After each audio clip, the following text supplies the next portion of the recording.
There are many different streamer patterns available for fly tires, and this is another great one, and it's called the Silver Smelt. Make sure you have these materials ready before you tie the fly.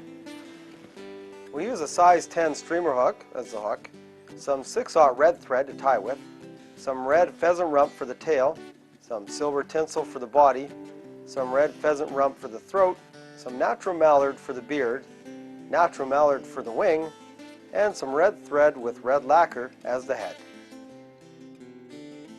I've applied a good base layer of thread onto my hook, right back to the hook shank.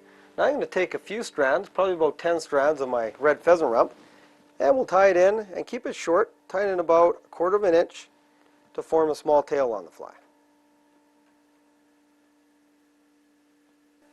Once the tail is tied in, take a strand of your silver tinsel and tie it into the body, and this will be used to form the body a little bit later.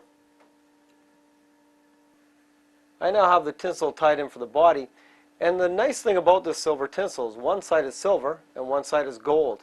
And when you actually start rotating the tinsel to form the body, it really doesn't matter which side comes up, the silver or the gold, it'll vary the pattern. So let's start wrapping it forward. And it just happens that the silver side came up on ours, so we'll have a silver pattern this time. And as I mentioned, it really doesn't matter. It works really well with both the silver and the gold. Once the body's tied in, we're going to take a few more strands of our red pheasant rump, and we're going to tie it in for the throat. Now make sure the throat, again, is about as long as the tail. It only extends down about 1/2 to 1/4 inch. And tie it underneath the fly. The next step is to actually tie in the beard. Again, we're going to use our natural mallard, and we're going to make it about as long as the body. So when we tie it in, make sure the mallard is actually pointing back up towards the hook.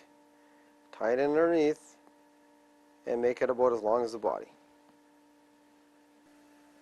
Once the beard is tied in, take a few more, probably double the amount of mallard you use for the beard, and tie it in for the wing. And when we tie this wing in, we want to extend it back all the way to the length of the tail. So make sure it extends the whole length of the body and the length of the tail, and then tie it in. The last few steps in the fly are quite easy. We're going to take our red thread and finish off the head, making sure it's a nice streamlined head. We'll take our whip finisher and whip finish it, and then we'll take some red lacquer and finish it off with a nice red lacquered head. So there it is, the finished silver smelt. It's one of the various streamer patterns we like to use here at Sport Fishing on the Fly, and it really comes into its own when fishing for trout.